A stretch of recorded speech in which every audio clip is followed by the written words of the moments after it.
Hello everyone. हर हर महादेव दोस्तों। आपके अपने चैनल हर दिन कुछ नया में आपका बहुत बहुत स्वागत है। तो आज की वीडियो में हम सुनेंगे मकर संक्रांति कथा को। तो चलिए कथा का श्रवण करते हैं। एक समय जब पृथ्वी लोक पर बब्रुवाहन नामक एक राजा हुआ करते थे। उनके राज्य में किसी चीज की कमी नहीं थी। इसी राज्य में एक हरिदास नामक ब्राह्मण भी निवास करते थे, जिसका विवाह गुणवती से हुआ था, जो कि बहुत ही धर्मवती और पतिव्रता महिला थी। गुणवती ने अपना पूरा जीवन सभी देवी देवताओं की उपासना में लगा दिया और वह सभी प्रकार के व्रत करती थी और दान धर्म भी किया करती थी। इसके अलावा अतिथि सेवा को वह अपना धर्म मानती थी। ऐसे ही ईश्वर की उपासना करते हुए वह वृद्ध हो गई। जब उसकी मृत्यु हुई तो धर्मराज के दूत उसके अपने साथ धर्मराजपुर ले गए। यमलोक में एक सुंदर सिंहासन पर यम धर्मराज विराजमान थे और उनके पास ही चित्रगुप्त भी बैठे थे। चित्रगुप्त जब धर्मराज को प्राणियों का लेखा जोखा सुना रहे थे, तभी यमदूत गुणवती को लेकर पहुंचे। गुणवती यमराज को देखकर थोड़ी भयभीत हो गई और मुंह नीचे करके खड़ी हो गई। फिर चित्रगुप्त ने गुणवती का ब्यौरा निकाला और उसके बारे में धर्मराज को बताया। धर्मराज ने गुणवती का पूरा ब्यौरा देखा और वे बहुत प्रसन्न हुए, लेकिन फिर भी उनके मुख पर थोड़ी सी उदासी छाई हुई थी। यह देखकर गुणवती ने पूछा, हे प्रभु, मैंने तो अपने जीवन काल में सारे सत्कर्म ही किए हैं, फिर भी आपके मुख पर उदासी छाई हुई है। इसका क्या कारण है? प्रभु, मुझसे क्या कोई भूल हो गई है?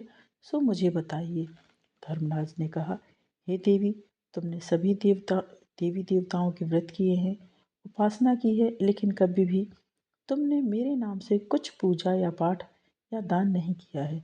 धर्मराज की बातें सुनते ही गुणवती क्षमा याचना करने लगी और कहने लगी, हे प्रभु, मुझे आपकी उपासना के बारे में कुछ भी पता नहीं है। कृपा करके मुझे ऐसा उपाय बताइए जिससे सभी मनुष्य आपकी कृपा के पात्र बन सके। मैं आपके मुख से आपकी भक्ति का मार्ग सुनना चाहती हूँ और मेरी कामना है कि मृत्युलोक पर वापस जाकर भी मैं आपकी भक्ति करूं और सभी लोगों को इस बारे में बताऊं। यमराज ने बताया, जिस दिन सूर्यदेव उत्तरायण में प्रवेश करते हैं, यानी मकर संक्रांति के दिन मेरी पूजा शुरू करनी चाहिए और उस दिन से लेकर पूरे एक साल तक मेरी पूजा करते हुए ये कथा सुननी चाहिए। साथ ही मेरी पूजा करने वाले व्यक्ति को धर्म के इन 10 नियमों का पालन भी अवश्य करना चाहिए, जो कि इस प्रकार हैं।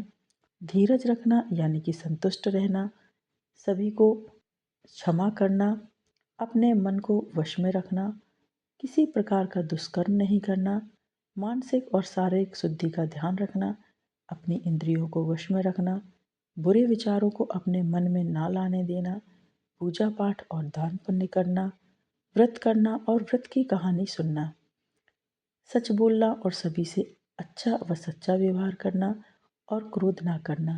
धर्म के इन सभी लक्षणों का पालन करते हुए एक साल तक मेरी कथा नियम से सुने, दान पुण्य और परोपकार के काम करें और अगली मकर संक्रांति पर इस व्रत का उद्यापन करें। इसके बाद मेरी एक मूर्ति बनाकर विधि विधान से प्राण प्रतिष्ठा करवाकर हवन पूजन करें और साथ ही चित्रगुप्त की भी पूजा करें और काले तिल के लड्डू का भोग लगाएं। इसके बाद ब्राह्मण भोज करवाएं एवं बांस की टोकरी में 5 सेर अनाज का दान करें। साथ ही किसी जरूरतमंद को गद्दा, तकिया, कंबल, लोटा व वस्त्र आदि का दान करें। संभव हो तो गौ का दान करें। धर्मराज से व्रत की पूरी कथा सुनकर गुणवती ने पुनः धर्मराज से प्रार्थना की कि हे प्रभु, मुझे फिर से मृत्यु लोक में जाने दीजिए, जिससे मैं आपका व्रत कर सकूं, साथ ही इस व्रत का प्रचार भी लोगों में कर सकूं। इस पर यमराज ने गुणवती को धरती लोक पर फिर से जाने दिया। धरती पर वापस आकर गुणवती ने धर्मराज द्वारा बताए गए व्रत के बारे में अपने पतिदेव को बताया। मकर संक्रांति आते ही गुणवती और उसके पति ने ये व्रत शुरू कर दिया। इसी व्रत के प्रभाव से उन पर धर्मराज की कृपा हुई और उन्हें मोक्ष की प्राप्ति हुई। तो ये मकर संक्रांति से संबंधित कथा थी। यदि आपको आज की कथा, आज का वीडियो पसंद आया है दोस्तों, तो वीडियो को लाइक कीजिए, शेयर कीजिए अपने दोस्तों के साथ, अपने परिवारजनों के साथ। ताकि उन तक भी ये वीडियो पहुँचे और वो भी मकर संक्रांति की कथा का श्रवण कर सकें, कथा का लाभ ले सकें एवं आगामी व्रतों एवं त्योहारों की जानकारी के लिए चैनल पर बने रहें। और यदि आप चैनल पर नए हैं तो चैनल को सब्सक्राइब अवश्य करें, साथ ही बेल आइकन को प्रेस करें। इससे ये होगा कि मैं कोई भी वीडियो अपलोड करूँगी तो इसकी नोटिफिकेशन सबसे पहले आपके पास पहुँच जाएगी।